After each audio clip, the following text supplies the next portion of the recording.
So, anyways, aside from those numbers, it doesn't make sense. And my point with AHIMA is look, AHIMA is American Health Information Management Association. An association, it consists of a community of like minded members within a profession. If you're going to make a change to something that affects your members, the real question becomes, shouldn't the members have a say in this? The common courtesy of communication and courtesy was not there. So, October, AHIMA HICPRO, good news, I guess. November, 40% requirement, not good news.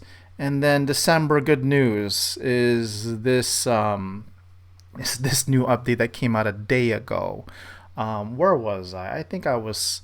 I've been off all week, but I was out and about, and I'm like, oh, this is great. This is something new, which includes a important update from CCHIIM and AHIMA regarding certification changes in response to your valuable feedback that I believe should have been requested prior to even thinking about a recertification change. We're deferring the 40% CEU requirement implementation until January 1st, 2025. The strategic decision is aimed at providing you the ample time to understand the plan and upcoming changes to ensure a smoother transition. Now, does that solve the problem? No. Does it make things better? Slightly. You basically, AHIMA just took their chess piece and moved it back a few steps, right? To allow for more time for the members to, again, I think the members need to continue to voice their opinion. But one thing with opinion, guys, I want you guys to think about best strategies on how to do this. And you can see the reactions over here. There's a lot of people who chimed in on this. I shared this on my socials on LinkedIn and Facebook, and it was well received, but also it wasn't well received because basically you're just pushing back the inevitable, right? But it is what it is. We need to keep the conversation going. We should not be backing down because without the members, there is no AHIMA, right? Now I'm going to leave you guys with this one last thought here is I was reading again through LinkedIn, and one good point, which I actually was thinking about it as I first heard it, but Dr. Kenja Sabri kind of beat me to it.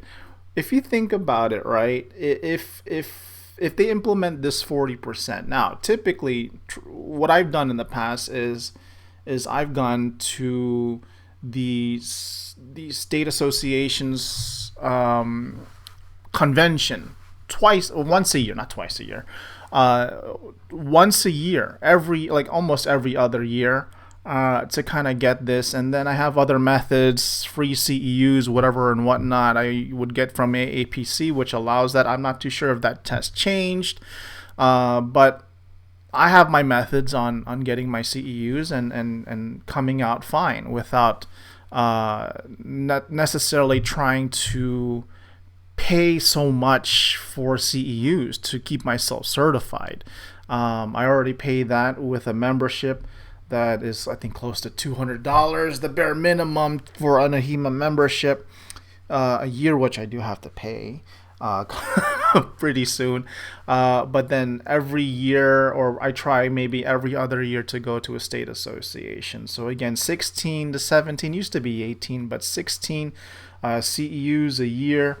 And then I want to attain this 1 year, and then maybe they'll have 32, let's say, if I did it again the next year. And then I'll kind of have to struggle and find the rest for that. Now, if I had to find 6, well, I can get the 10, again from there. So that's about 36, and then 4 is left for me to get from AHIMA. Again, that $400 cost. I mean, seriously, that's like paying 3 state conferences to maintain CEUs.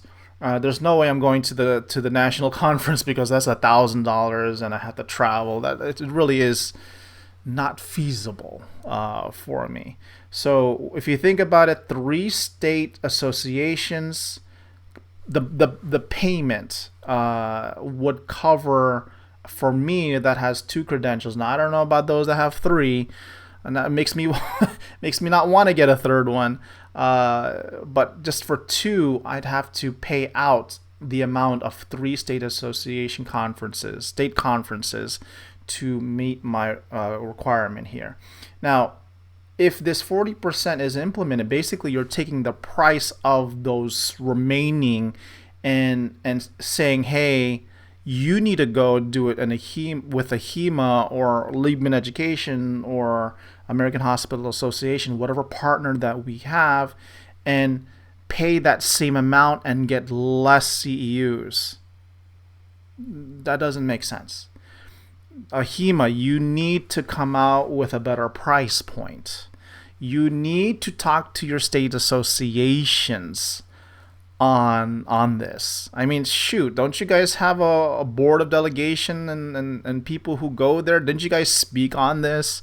Were they even aware of this change when you had the conference in October? I mean, what's going on here? These are just new things that come about, and I feel everybody's blindsided. So, anyways, I'm done. I thought I'd spend a Saturday gloomy morning here addressing these changes from AHIMA. My message to AHIMA: you guys need to bring in 2 things: communication, consideration. Talk to your state associations. Talk to your regional associations. Do you guys go out there, or you just send somebody to be a liaison? Do you actually go out there and get this feedback? Because in the end, when you think about it, based on what Dr. Kenja Sabri has mentioned in the previous post, I think it really does hurt state associations in terms of the revenue that they can provide. Okay. For the members within the state. Nobody, I mean, who goes to the AHIMA convention? Not folks like myself. I mean, you're talking about people who get the awards, who are high-level directors, who make a certain level of income. But what about those that are just starting out? What about those students? What about new professionals?